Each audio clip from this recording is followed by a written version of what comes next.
This is Charlotte Talks. I'm Mike Collins. This week, on December 1st, a number of new state laws went into effect, including Iryna's law. It came as a result of the heinous August murder of a 23-year-old Ukrainian refugee, Iryna Zarutska, on Charlotte's Blue Line train.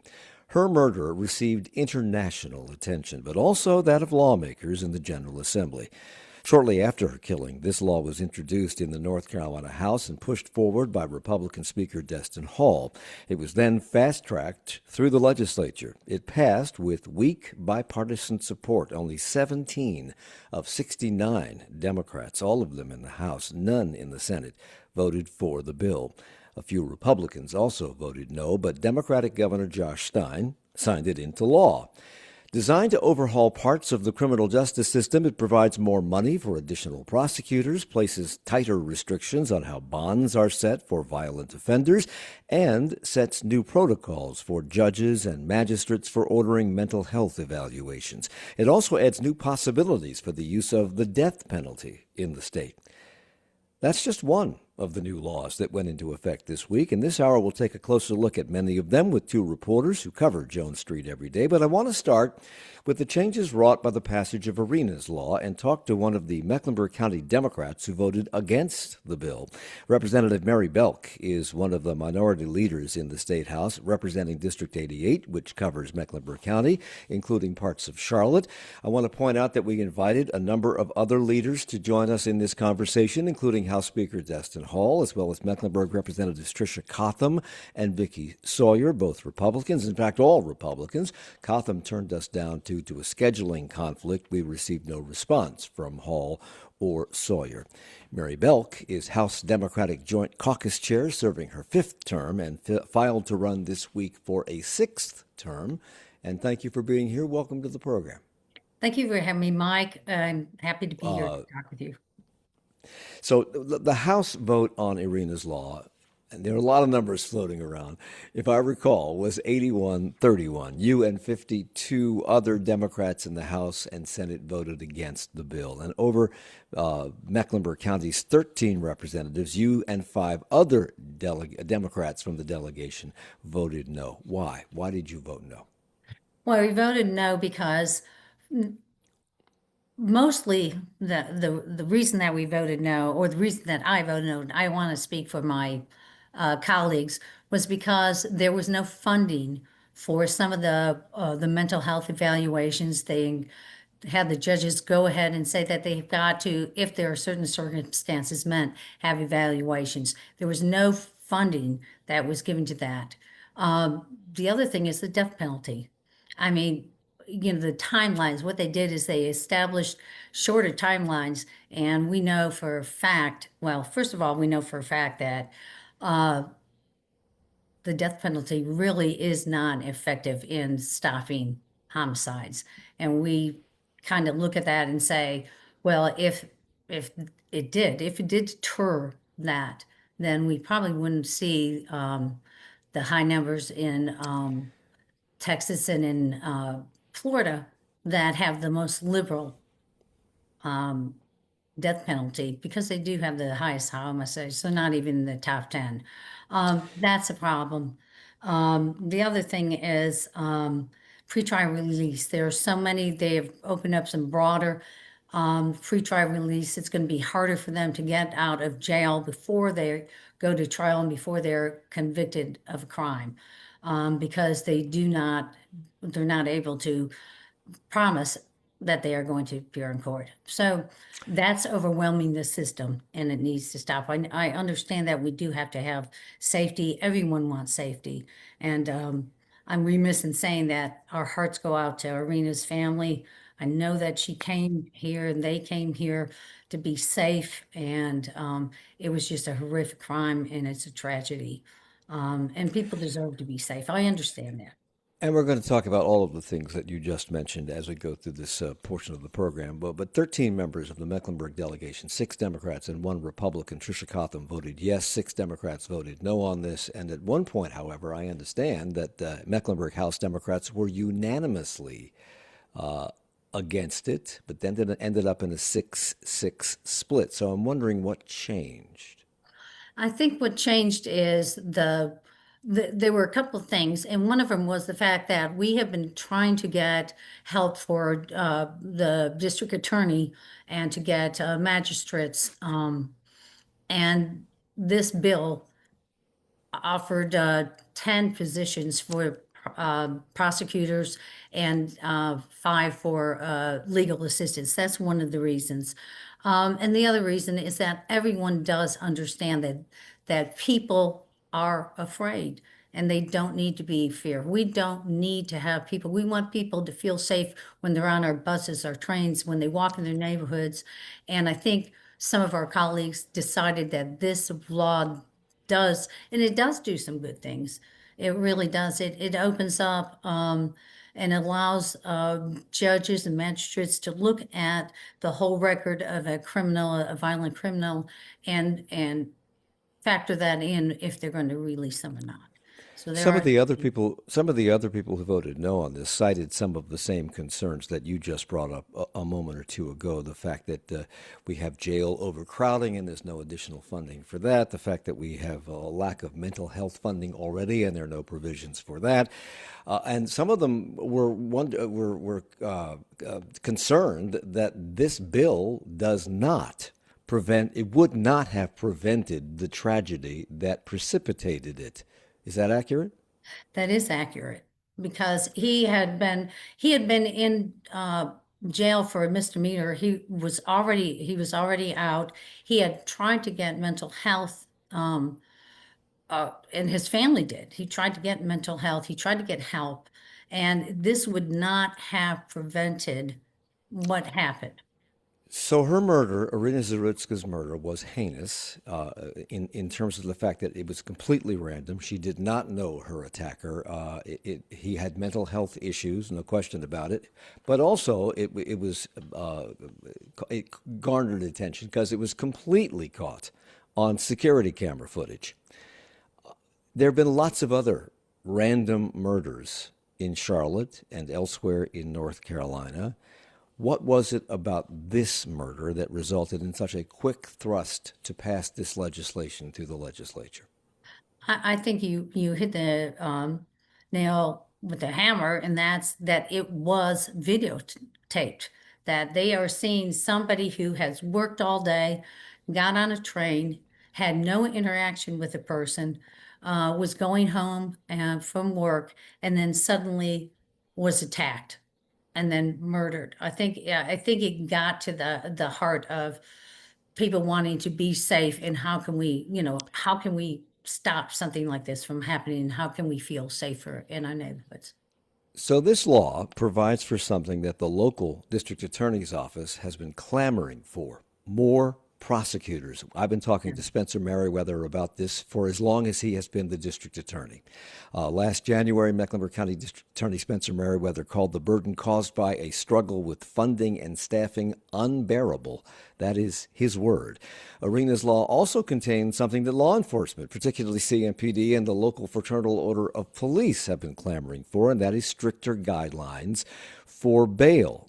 Because of the additional funding that this bill provides, Mecklenburg County will be able to hire 10 more prosecutors. They actually say they need more.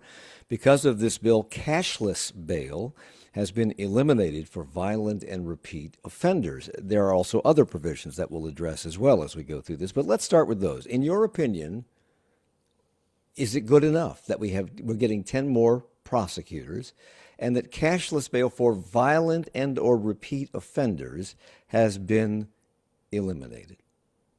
Well, I understand how frustrated people are when they feel that somebody has been let out of on their own recognizance, if you will, and commit another crime. This goes back to we have to get to the root of crime. We have to get to the root. We know that a lot of people, and this gentleman, Mr. Brown, was one of them, was mentally ill. So we have to open up and get more beds, get more programs. When people go into jail, go ahead. Do you want to? Well, I was just going to say, in speaking with, because one of the proponents of cashless bail has been, I think, if I'm correct me if I'm wrong, Spencer Merriweather, because he did decry at some point the fact that if you cannot get out of jail, you're innocent in America until proven guilty in a court of law. And so if you're arrested and can't afford to post bail, you can lose your job, you can lose your home, you can lose your family because you simply don't have the money to post that bond. That's for ordinary, yeah, run of the mill offenders. But if you are a repeat offender, if you are a violent offender, if you pose a risk to yourself or to somebody else, should that be an option for you? Well, I think that this law handles that and says Right. you have to prove to us, tell us why that if you are a repeat offender and you are very violent, this has tightened up what we can do. And that's not bad. I mean, when you do have very violent repeat offenders, you should, but the fact of the matter is, what's happening is that we have brought up, this bill has broadened offenses that presumptively the people are not going to be able to have pretrial release. And that's going to cause crowding. That's going to cause what you talked about. And it might not be that they are the traditional violent, horrible, and they can even, and listen, they can even do that if they don't have a record. If they've never been arrested before, they can conceivably not post bond. And I think you're right. I think the problem is that so many people will lose jobs. So many people who are not convicted, like you said, not convicted, that they can't afford to leave and they're going to be there. And not Well, only the we're talking to bond, oh, sorry. Representative Mary Belk, who's the Democrat from District 88 who voted no on Iryna's law, which just passed the legislature and went into effect on December the 1st on Charlotte Talks on WFAE. In putting forth this legislation, Republican House Speaker Destin Hall said, quote, "For too long, activists, judges, and magistrates have turned dangerous criminals loose, endangering lives, spreading chaos in our community. That ends now," he says. Iryna Zarutska's murder is a tragic reminder of what's at stake, and that's why we are delivering some of the strongest tough on crime reforms in North Carolina history. What's your reaction to that? My reaction is, this does not address the root problem. We have a systemic problem. We've got mental health, people that have mental health problems. We have people that are homeless. We have people that are out there that need our services. We have people that uh, are have a addiction use disorder that needs, and we don't fund that. We woefully do not fund the root cause of what happens here. That would not have changed. The magistrate would not have changed. He would have been where he was. He was not in jail. He had already done his time. He had done it. And here's a man who was asked for mental health. There's no mental health outside the jail. He's let loose in our community with nowhere to go. He's homeless. He doesn't have the services that he needs that could prevent this. And what we've got to do is do that. And it should be pointed out that he is not alone in the situation that he faced. Many other people are out there who need mental illness help and are not getting it from the state. We have to take a break. We'll come back and talk some more about Iryna's law with Representative Mary Belk in a moment. It's Charlotte Talks on WFAE.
It's Charlotte Talks on listener funded 90.7 WFAE and WFHE. I'm Mike Collins. We're talking about Iryna's law, which went into effect on December the 1st. It went through the legislature on a weak bipartisan basis, but with lots of no votes from Democrats. Among them, our guest this portion of the program, Representative Mary Belk, a Democrat who represents District 88, which includes parts of Charlotte and Mecklenburg County. She is also the House Democratic Joint Caucus chair. We've talked about some of the reasons that you and others opposed the passage of this bill, opposed because it did nothing that would have prevented the death of Iryna Zarutska. But wouldn't that be the case with any law? And you can't make society 100% safe. And this does not address everything, but it does address some things. So is something better than nothing? Well, I think when people feel safer, and I think with this law they do feel safer. Um, they feel safer that after the fact of the crime, that maybe someone will stay in for longer, but that is a short-term safety factor, feeling that safety factor. I have to come back to the fact that we systemically, we have to start looking for psychiatric beds. We have to look for programs so to reduce recidivism, and that is that we get wraparound services to help people stay out and to catch the next person. It's not going to stop the next person from doing something, a crisis like this. But if we talk about funding the jails, if we talk about funding the hospital systems, because the hospital systems are Yeah. overwhelmed, the mental health, they're overwhelmed. And this law did not do anything for funding those things. One thing this law did do, because it's been said that North Carolina has provided inadequate training for Yeah. magistrates, and we exercise less oversight over magistrates who make a lot of these pretrial release decisions than any other state in the country. And this law provides greater oversight over both magistrates and judges when setting bail conditions. Does it go far enough, in your opinion, I think it or too does. far? I, I think, judges and magistrates want the safety. When they postpone or don't postpone, one of the things they're looking at is what is the safety of the community? Can they safely be released into the community? And I think they are the ones that are in better position to do that. What we're doing is we're asking the judges, you justify. We're saying keep them in jail unless you give us a reason why they shouldn't be in jail Yeah. if they have these offenses. I think that does help, and I think training does help. Yes, I think that does, and I think it gives them a better chance to do that. But I So don't. if I'm a little bit so worried if about it, though. go ahead, go ahead. Yeah, I'm a little bit worried about it because we're not funding this system that says, okay, now it's going to take more time to justify what you're doing as you're writing and justifying it. And if you don't justify it properly, then we have a reason to suspend you. The head and the head of the judicial system, and that's a little bit tough. But really violent criminals need more supervision, and this does do that. And so Okay. I'm happy So about that. the one thing it does do, and that you've mentioned that you're concerned about, is it does eliminate a lot of cashless bail for a lot Yeah. of people and a lot of reasons. And if you do that, that means more people will be in the jails while they await trial. And if you do that, you need more money for jails. Does this bill provide for that? No, it does not, and that is part of the problem. Not just and you, Gary, Sheriff McFadden has been very open about the fact that he needs that funding. Where is the funding? Some of our other local leaders are saying where we need this funding because we are functionally at the limit, and then you are this potentially. Of course, they haven't. It just started. It just came into effect, but they Right. know that they're going to be overcrowded and not have the funding. That, So I want to point out that you and your colleagues in the Progressive House Caucus offered suggestions for policy proposals to include in this legislation. And one of those provisions would have established and supported a statewide initiative providing for the collaboration of law enforcement, the judiciary, and mental health professionals and practitioners to help reduce the number of people with mental illness in prisons and detention centers, as well as the incidence of crimes being committed by people experiencing mental health crises. This law does require evaluations for defendants with recent involuntary commitments or those who pose a danger. Is that all it does, or is it how far short of what you would like to have seen does this bill fall?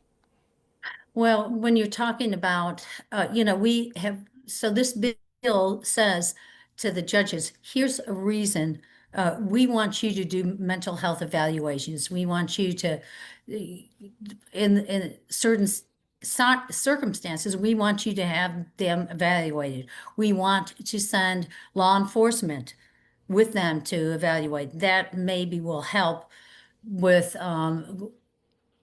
and that's a forensic mental health evaluation, and that will help maybe with the crowding that we see in emergency rooms, in hospitals, and it won't because we did not put any funding. I hate to keep coming back to this, but our hospitals are stretched thin. So when we say more mental health evaluations and then we send them, there's not people to do mental health. There's no beds to have mental health. There's there's no funding, and the system is broken. We actually have a special committee that's looking at that right now, saying, okay, because now we're talking about commitment also. You've brought up a lot of things, and other Democrats have as well. And I'm sure that a few of the Republicans who voted no on this see this as a problem, that there's a lack of funding. If you're going to get stricter with certain things and put more people in jail, and you want to solve the mental health crisis, but you're not going to provide funding for it, it seems like a fool's errand. Why don't they see that? I I stopped, I was elected in 2016. I stopped trying to second guess why they don't see that. I think I will tell you right now, and this is a committee that, a special committee that is meeting to try to address this because they're realizing now we did not fund anything with this law, and it has been in crisis. The health community has been in crisis. Mental health has been in crisis. And I don't know why it wasn't put on, but I know that they're looking at it now. A little You and late, members but of the you and members of the Progressive Caucus also wanted to establish mobile crisis teams. It's not yes. going to happen because it didn't make the bill, but what would they have accomplished? Well, I think what they would accomplish, and some of them, and I've got it, I actually have in my notes, so forgive me if I get it wrong, but some of the where they're located, there are some cities that do have mobile crisis, and that's where they take professionals, that's where they take peer support groups along. Now they can do it two ways. They can go out on calls where there might be people who have mental health issues, or they can go along with the police officers who and try to de-escalate or try to move them out of there, away from the criminal justice system. When this bill came up for a vote in the Senate, it passed 28 to 8 with no Democrats voting in favor and with many of them walking out. And they did so in large part, I understand, due to the amendment introduced by Senate Leader Phil Berger that restarts executions. We never took it off the books. We just haven't exercised executions in recent years. Governor Stein, who nevertheless signed the bill, called that provision, which includes allowing for firing squads, he called it barbaric. How much of a role did the inclusion of the expansion of the death penalty play in your opposition? It played a lot, not only because you know, we stopped that and we put a moratorium on the death penalty in 2006 because of the drugs and because, all that. And that's why they brought forth the Well, food for firing. listeners who don't know all that, lethal injection became difficult because Yeah. the manufacturers of the drugs did not want to provide the drugs for that purpose. But even more than that, what they have done in this bill, what we have done in this bill, is they have truncated the timeline that people can go and appeal, and they put it to 24 months which is very small window. And so what you have is I love and I trust our judicial system, but when you start looking at that and there's new evidence that can't, that they can't, that might come to light, there's complicated cases. And so there might be, and we know this, we know for a fact that a lot of people who have been on death row have been found to be innocent through different groups who have worked with them. This takes years. So by doing that, we run the risk that we might put someone, because we have truncated that to death, who might be innocent. And we didn't have time to investigate and to find out if there was some kind of an error or if there was some new evidence that would exonerate them. So I just don't believe in it. And I don't believe in it, period. So there was significant Democratic opposition in the legislature to this, and you say that your suggestions from the Progressive Caucus were largely, if not entirely, ignored by Republicans. Is that just a function of your being in the minority? Uh, well, yeah, I mean, I've been in the minority and super minority since I've been there, and we can work on some stuff. But yeah, I think they don't look at what people do on my side of the aisle sometimes. I think Yeah. they make a decision, they don't do that. But Is it, then does it, you have the governor, you have the substantial opposition on the parts of many Democrats in the legislature. Yet the governor, a Democrat, signed the bill into law after calling the provisions in the death penalty barbaric and saying that the bill itself lacked vision, saying it focused too much on people's ability to post bail rather than the threat defendants might pose. And despite being opposed to the death penalty provisions and promising never to use a firing squad while he is in office, he signed it into law because he says he liked the provisions requiring judges and magistrates to more carefully weigh their pretrial release decisions for those charged with violent crimes. So, given the opposition among House and Senate Democrats, should the governor have signed this legislation?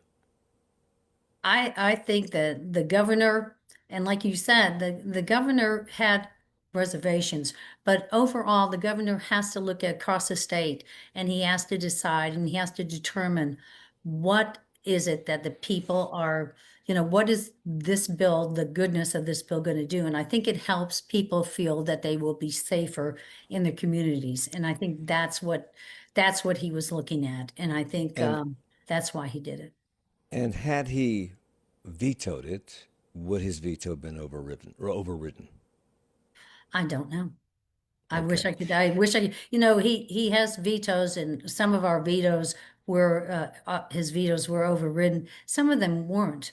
Um, so we've got 5 that have not been overridden because people will stick together. Normally, we will stick with the governor and we will look at that and make that determination, but I can't, I couldn't say it.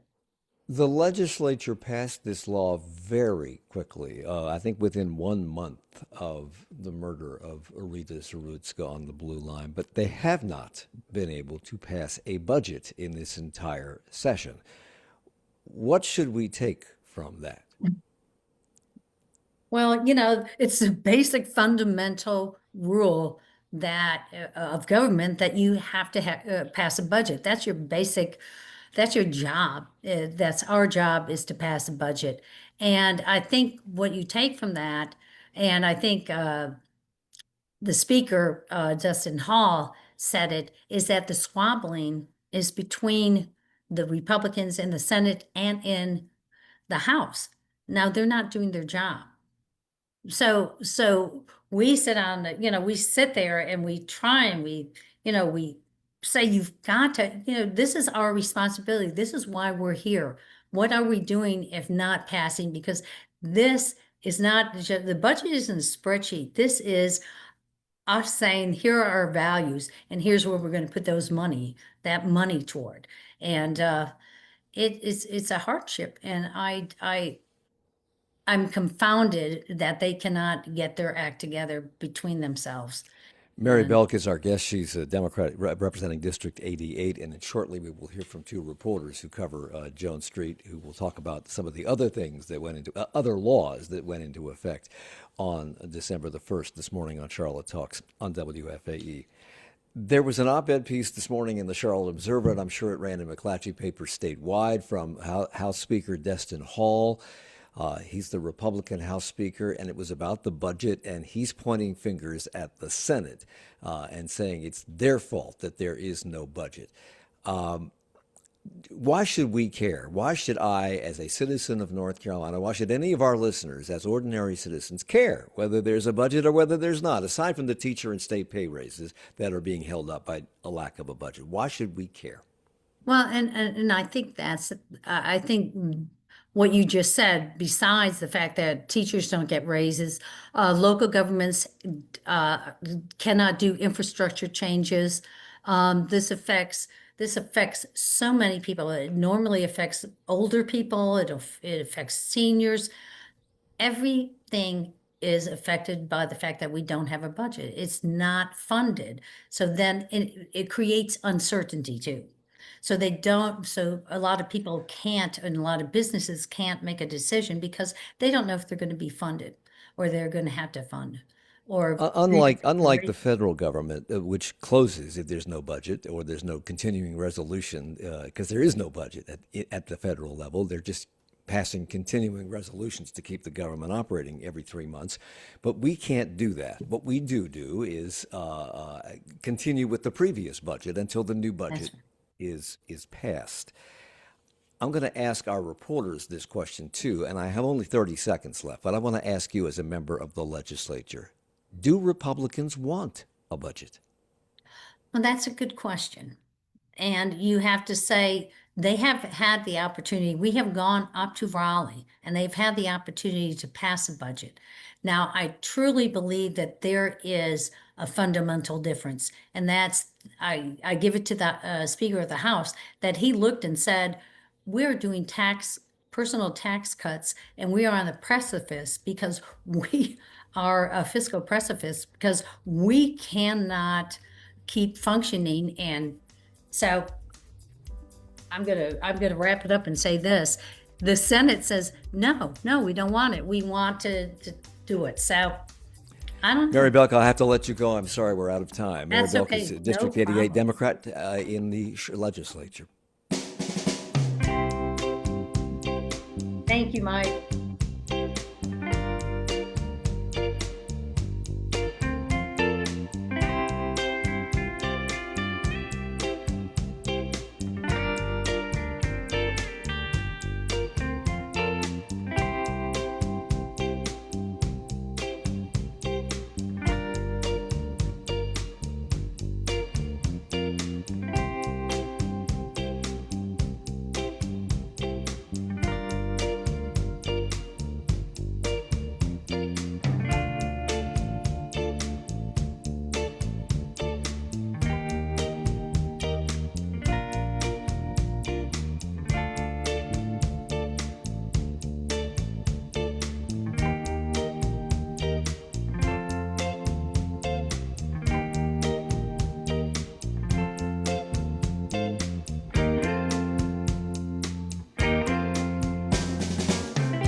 It's Charlotte Talks on WFAE and WFAE.org. I'm Mike Collins. We're going to look at some of the other laws that passed through the General Assembly and went into effect this week, as well as the status of the so far non-existent budget. At this moment, North Carolina is the only state in the nation operating without a budget due to conflicts among Republicans in the House and Republicans in the Senate. The lack of that budget has frozen pay raises for teachers and other state employees, and there are other ramifications as well. And for that discussion, we welcome back Bryan Anderson, politics reporter for the Assembly and creator of Anderson Alerts Substack newsletter, and Colin Campbell, Capitol Bureau Chief and political reporter for WUNC. Welcome back, guys. Nice to see you. Great to be here.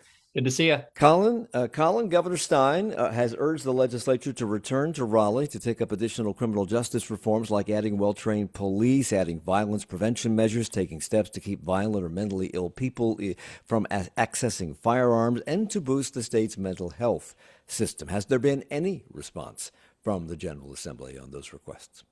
Really nothing as far as those requests go. We don't seem to be any close to any sort of bipartisan agreement on those topics. We might get some action on the Medicaid funding front, the issue with the shortfall in the Medicaid budget that lawmakers are tussling about in the coming months. But at this point, they are scheduled to have a brief session in the next couple of weeks, and as far as we know, are not actually planning to bring members back to Raleigh during that time frame. That they pretty much have said they don't think they're going to take any sort of action for the rest of 2015. So it sounds like with this request from Stein, probably not going anywhere anytime soon. You mean 2025? We're Yes. way beyond 2015. Yeah. As of this morning, as I mentioned, North Carolina is the only state in the nation without a budget, and the argument over the budget is among Republicans in both houses. Democrats are pretty much shut out of this, and we've talked about this in the past, Bryan. The legislature has taken time off. It's gone in and out of session over that time. No progress has been made despite the consequences looming large. Is this because, and I asked the representative about this a moment, is this because Republicans really don't want a budget? So I called this the sleepy session and took some heat over that. And that's just because this is the session where the fewest amount of things got done. Just if you look at the number of bills signed into law. And now Republicans would say you got to look at quality over quantity. Well, if you look at the most important quality product, which is a budget, not only are we the first in flight and last in budgets for this year, that was also the case last year where we didn't have a budget either. And that has tangible impacts for people who need raises, like teachers and already underpaid people. And I would say, Mike, Republicans want a budget.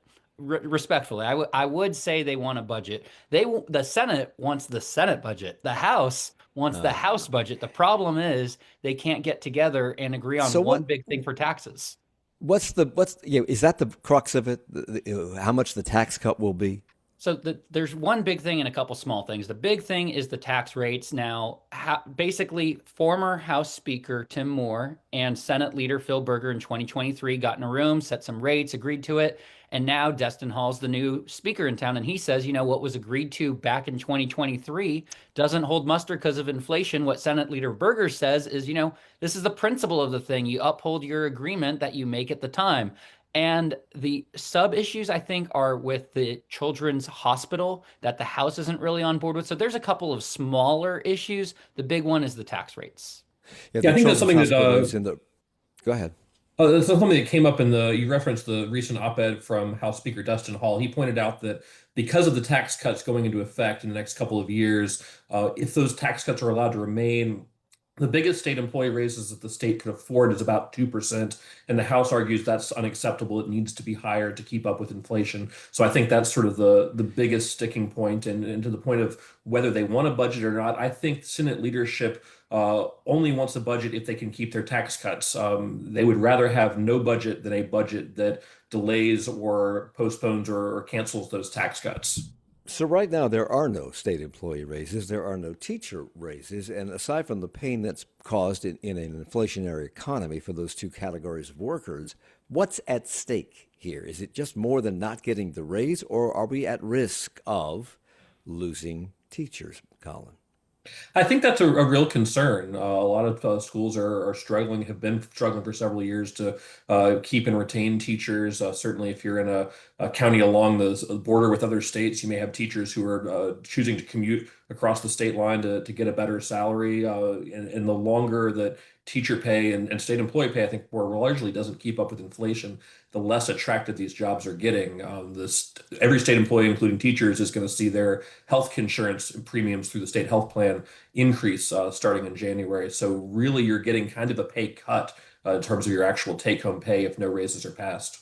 Governor Stein called for a mid-November special session of the legislature to focus on passing adequate funding for Medicaid, but Republicans rejected that call. They called it an attempt to usurp power from the legislature. The federal government, of course, is cutting funds to Medicaid and shifting some of those costs to the state. Bryan, if the General Assembly does not take action, what is the likely outcome? Well, first, just regard to Stein's call for a special session, there was already Republicans are already in regular session. They're just not doing anything during that. So can Stein call an extra session when there's technically current session? That was a debate. Now, as for the point of what happens for Medicaid, right now, initially, Berger and Hall were pointing the finger at each other on the lack of a deal. And then they kind of got into a room together, I think, and agreed to point the finger at the governor. And they basically say, Stein, there's funding for Medicaid into next year. We agree it's not through June. So just don't do the cuts now. We'll get back to it in early 2026. We give you our word. And Stein saying, this is a legislature that can't pass a budget. How can I kind of take their word that they're going to reach a Medicaid deal? So we got to do these cuts now so they're not as drastic going forward. So that's, I guess, the longer this drags out, the bigger the cuts could get, especially into May or June of next year. And some of this lack of passing a budget, aside from jeopardizing pay raises and Medicaid recipients, also impacts individuals. Food banks and nonprofits report surging demand for their help. In some cases, it's up 163% in some regions, but no state help to help them out as families are facing rising grocery prices and rent and utility costs. Colin, we just witnessed what happened in the last presidential election, where the economy was the deal. That sealed the deal, people's dissatisfaction with the economy. They're even more unhappy with it now. So are Republicans in the legislature playing with political fire here by not taking action, or have they simply gerrymandered themselves into unassailable positions?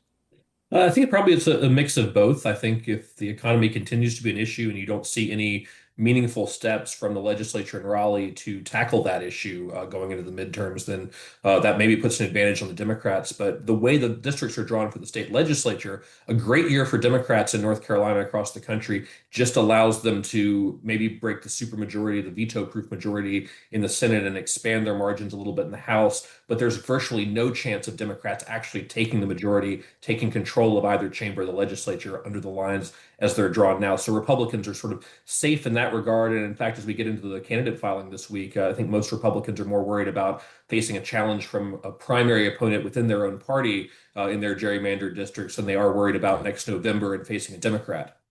So let's look at some of the other laws that went into effect on Monday. Colin, House Bill 193 allows employees and volunteers at private schools to carry firearms and stun guns on school grounds with written permission from the school's board of directors or trustees and the administration's director. What was the impetus for this bill?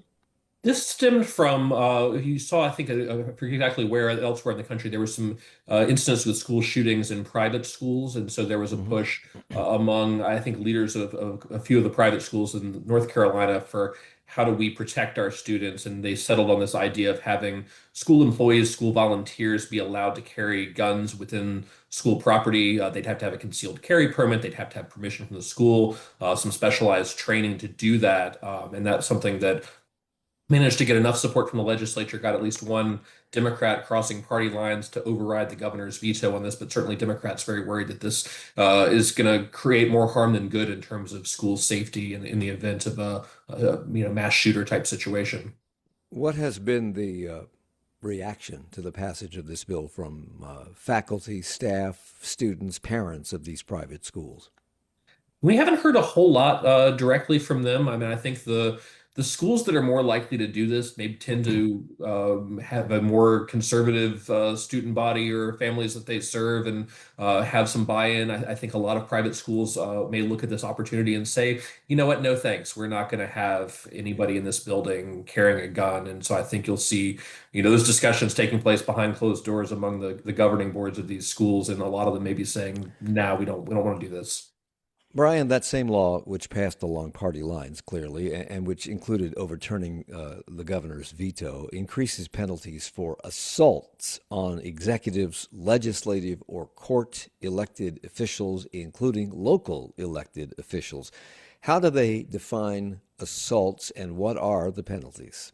So I'd have to look into that specific provision there, Mike. I don't have that language exactly on hand, but what I know is that, there has been some heightened fears among threats to local officials, state lawmakers. We've seen some increased security at times around the General Assembly. So in these hyper-partisan times, they saw a need to, add some extra safeguards and security. But oh, go ahead.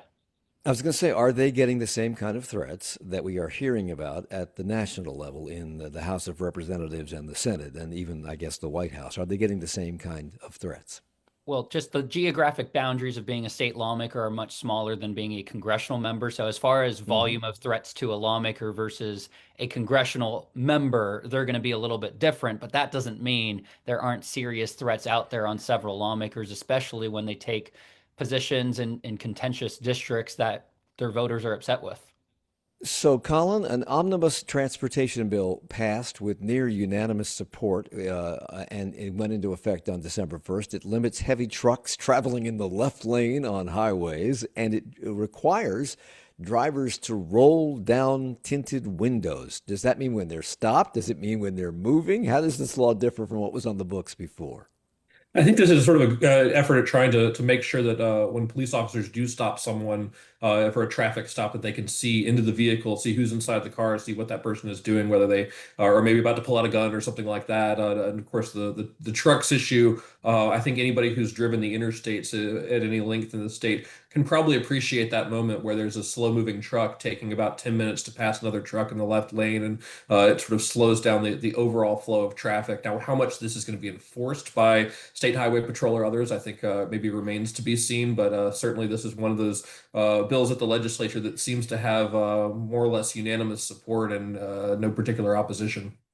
Another law, Prevent Sexual Exploitation of Women and Minors, went into effect. It requires pornographic websites to verify the age of users as 18 or older and to obtain written consent from every individual who appears in the images and consent for each sexual act that is depicted in an image. We already have age requirements on these websites in North Carolina. Are the other provisions of this law, Brian, even possible to accomplish? I mean, who God knows where these images come from or who produces them. Most of them are not produced in the state of North Carolina. Is it possible? And is this an attempt to effectively shut down pornographic websites in the state? That's certainly what the operators of those websites think and see it as effectively a ban on operating in North Carolina. There's some onerous requirements there. There's also a $10,000 penalty. So it has some teeth to it. There's some financial hurt that can be caused if there are violations. And this kind of goes to that debate of, what is or isn't protected speech, what is or isn't appropriate. Everybody agrees, that you got to protect minors and make sure that they're not being harmed. But the logistics of how you go about doing that is causing some of these operators to completely shut down operations here. We're talking about new laws that went into effect on December the 1st in North Carolina here on Charlotte Talks on WFAE. North Carolina Republicans joined Texas and a few other states in engaging in mid-decade redistricting in an effort to ensure Republicans maintain a majority in the U.S. House of Representatives in the midterms. And a lawsuit to block those maps from going into effect failed when a federal court ruled that they could be used in the next year's midterm elections. So, Colin, does this end this, or will this decision be further appealed?